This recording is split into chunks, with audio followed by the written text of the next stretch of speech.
Welcome to the dark side of Chicago, where history hides secrets that refuse to stay buried. Tonight, we dive into the chilling tale of the Water Tower, a survivor of the Great Chicago Fire of 1871, and the ghostly figure who haunts its stones. Maggie thought she could walk past without a second glance, but some shadows don't let go. If you're ready for a spine-chilling ride, hit that subscribe button, smash the like, drop a comment with your own creepy encounters, and share this video with anyone brave enough to listen. Let's step into the darkness together.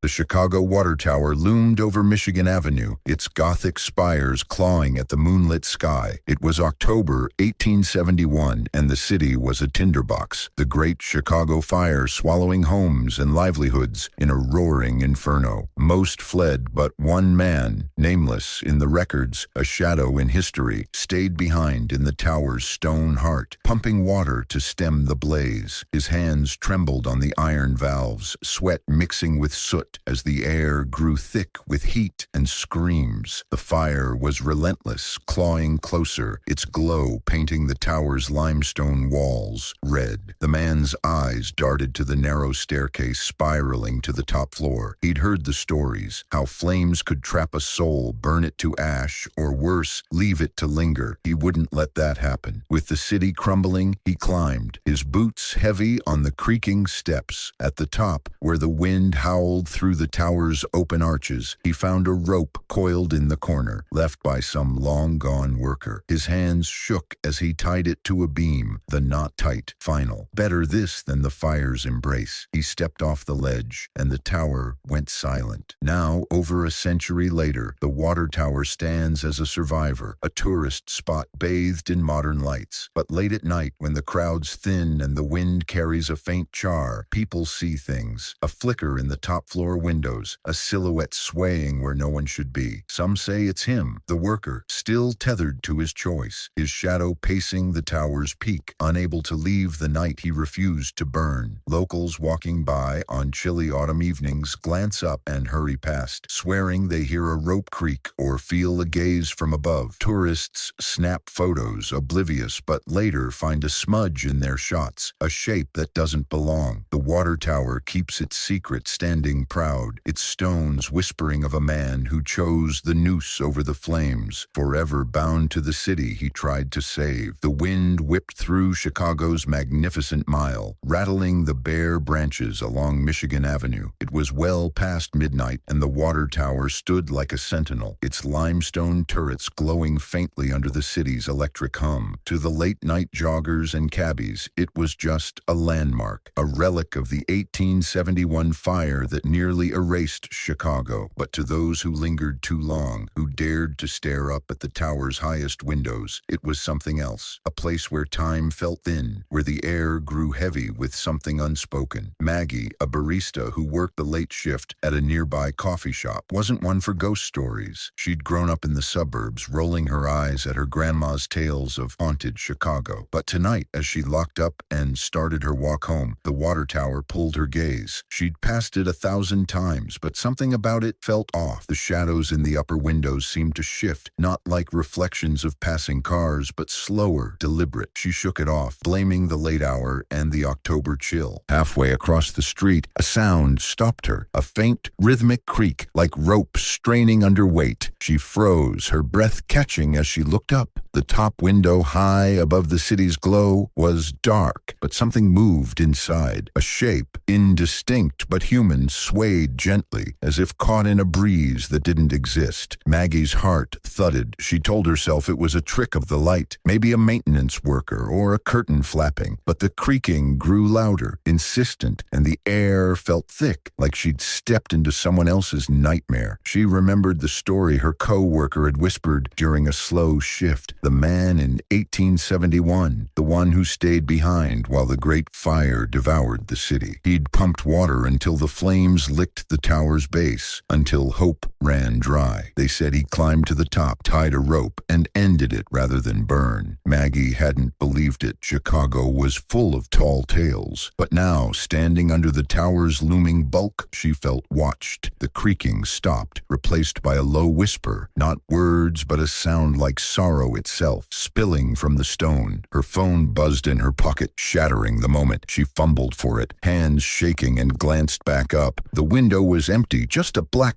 void. She hurried away, her sneakers slapping the pavement, refusing to look back. But as she reached her apartment miles away, she couldn't shake the feeling that something had followed her. A weight, a shadow, a faint creak echoing in her mind. The next night, Maggie took a different route home, avoiding Michigan Avenue. But at the coffee shop, a regular, an old man with a cane, noticed her unease. "You saw him, didn't you?" he said, his voice low. "The man in the tower. He doesn't like to be forgotten." Maggie laughed it off, but her hands trembled as she poured his coffee. That night she dreamed of a rope, taut and swaying, and a pair of eyes watching from a window that never should have been there. The water tower stood in her sleep, unyielding, its stones whispering a name it would never share. Maggie's dreams didn't let up. Every night the water tower loomed in her sleep, its jagged spires piercing a smoke-choked sky. The creaking rope was always there, taut and swaying, and those eyes, dark, hollow, unblinking, watched from the top window. She'd wake gasping, her tiny apartment feeling too small, too close, like the walls were pressing in with the same weight she'd felt that night on Michigan Avenue. By the third night, she stopped sleeping altogether, chugging coffee to stay awake, her shifts at the shop blurring into a haze of exhaustion. It was Friday, the city buzzing with pre-Halloween energy, when she saw the old man again. He shuffled in, cane tapping, his eyes sharp despite his age. "Still seeing him, aren't you?" he asked, not waiting for her to answer. "He picks people, sometimes ones who look too long." Maggie froze, the espresso machine hissing behind her. She wanted to brush it off, to say she didn't believe in ghosts, but the words stuck in her throat. "Who is he?" she finally managed, her voice barely above a whisper. The old man leaned closer, his breath smelling of mint and tobacco. "No name, not anymore. Fire took that, same as it took half the city, but he's tied to that tower, stuck in the moment he chose the rope. You felt him, didn't you? That weight?" Maggie nodded, her stomach twisting. He slid a napkin across the counter, scribbled with an address. "Go to the library, look up the fire. Maybe you can figure out why he's calling you." She didn't want to go. The rational part of her screamed to ignore it, to move on, but the dreams, the creaking, the eyes, they were clawing at her sanity. That afternoon, she took the L to the Herald-Washington Library, its gargoyles glaring down as she entered. In the archives, she pored over yellowed newspaper clippings from 1871, accounts of the Great Chicago Fire. The water tower was mentioned often, a survivor, a beacon, but nothing about a worker, no mention of a man with a rope. Frustrated, she dug deeper, finding a grainy photo of the tower post-fire, its stones blackened but standing, and there, in the top window, a smudge. It could have been dirt, a flaw in the film, but it looked wrong, too human. That night, against every instinct, Maggie found herself back at the water tower. The street was quiet, the city's pulse dulled by a cold fog rolling off Lake Michigan. She stood across the street, staring up at the window. "What do you want?" she whispered, feeling foolish but desperate. The air grew heavy, the fog thickening until the tower seemed to float in it, a ghost itself. The creak came again, slow and deliberate, and the shadow appeared, swaying, always swaying, but this time it leaned forward as if pressing against the glass. Maggie's breath caught as a voice, not heard but felt, echoed in her chest. "Stay!" She stumbled back, heart hammering, and ran, the fog swallowing her footsteps. Back home, she locked the door, drew the curtains, and swore she'd never go near the tower again. But the dreams didn't stop. The rope, the eyes, the word, "stay," followed her, and sometimes, in the dead of night, she'd hear a faint creak outside her window, as if something had followed her home, waiting for her to look up, to meet its gaze, to join it in the tower's endless vigil. Maggie's life unraveled like a frayed rope. Days bled into weeks, and the water tower's shadow clung to her, a weight she couldn't shake. She quit her job at the coffee shop, unable to face the old man's knowing eyes, or the customers who'd casually mentioned the tower's vibes. She stopped going out after dark, avoiding Michigan Avenue entirely, but the dreams grew sharper. The nameless man's silhouette was clearer now, tall, gaunt, his face obscured, but his presence suffocating. The creaking rope was louder, and that word, stay, pulsed in her skull like a heartbeat. She tried to ground herself in routine, binge-watching shows, scrolling X, anything to drown out the unease. But her phone would glitch, the screen flickering to old photos of Chicago, grainy images of the water tower she hadn't saved. One night, her laptop opened to a Wikipedia page about the Great Fire, the cursor blinking over a single line. The water tower stood unscathed, a symbol of resilience. She slammed it shut, her hands shaking. The room felt wrong, the air too still, and when she glanced at her window, the streetlight outside cast a shadow that swayed, slow and rhythmic like a noose in the wind. Desperate, she called her friend Jake, a skeptic who laughed off ghost stories but knew Chicago history better than anyone. She spilled everything, the creaking, the eyes, the dreams, expecting him to mock her. Instead, he went quiet. "Meet me tomorrow," he said. "Noon at the Chicago History Museum. Don't go near the tower." The museum was a safe distance from Michigan Avenue, its exhibits packed with relics of the fire, charred wood, melted glass, a firefighter's helmet from 1871. Jake led her to a quiet corner, pulling out a folder of photocopied documents. "I dug into the archives after you called," he said, his voice low. "There's no record of a worker dying in the tower, but there's this." He slid her a letter, dated October 1871, from a fireman's widow. It mentioned a volunteer, a man who'd stayed at the pumps when others fled, a man who chose his own end rather than face the flames. No name, just a reference to the tower's keeper. Jake's eyes met hers. "Sounds like your guy." Maggie's throat tightened. "Why me? Why's he picking me?" Jake shrugged, uneasy. "Maybe you saw something you weren't supposed to. Maybe he's lonely." He hesitated, then added, "There's a story about the tower. If you hear him, if you feel him, you don't answer. You don't go back, or he'll keep you." That night, Maggie burned sage, sprinkled salt on her windowsills, and whispered every half-remembered prayer from childhood. But as she lay in bed, the creaking came again, not outside, but inside, from the corner of her room. She bolted upright, eyes darting to the darkness. Nothing, just her coat rack, its shadow swaying faintly in the moonlight. She didn't sleep. By morning, she was done running. She grabbed her keys, her fear hardening into resolve. The water tower glowed under the gray dawn as she approached, its stones cold and unyielding. She stood at its base, heart pounding, and shouted, "What do you want from me?" The street was empty, but the air shifted, heavy with ash and sorrow. The creaking filled her ears, and up in the top window, the shadow leaned closer, its form sharper now. A man, rope around his neck, eyes burning with something beyond death. "Stay," it whispered, not in her mind, but in the wind, in the stones, in her bones. Maggie turned and ran, her breath ragged, vowing never to return. But as she stumbled away, the tower's shadow stretched long behind her, and deep down, she knew it wasn't done. The man without a name was patient, and Chicago's stones held secrets that didn't let go. Fade to a shot of the Chicago water tower at dusk, its spires stark against a blood-orange sky. The camera lingers on the top window, where a faint shadow seems to flicker. A low, eerie creak underscores the scene. Maggie thought she could outrun the water tower's grip, but some shadows don't fade. The nameless man, bound to his choice in 1871, still watches from the stone spire. His whisper carried on Chicago's wind. "Stay." Is he a ghost, a memory, or something darker? If you pass the tower at night, look up, but not too long. You might hear the rope creak, you might feel his eyes, and you might wonder, who's he calling?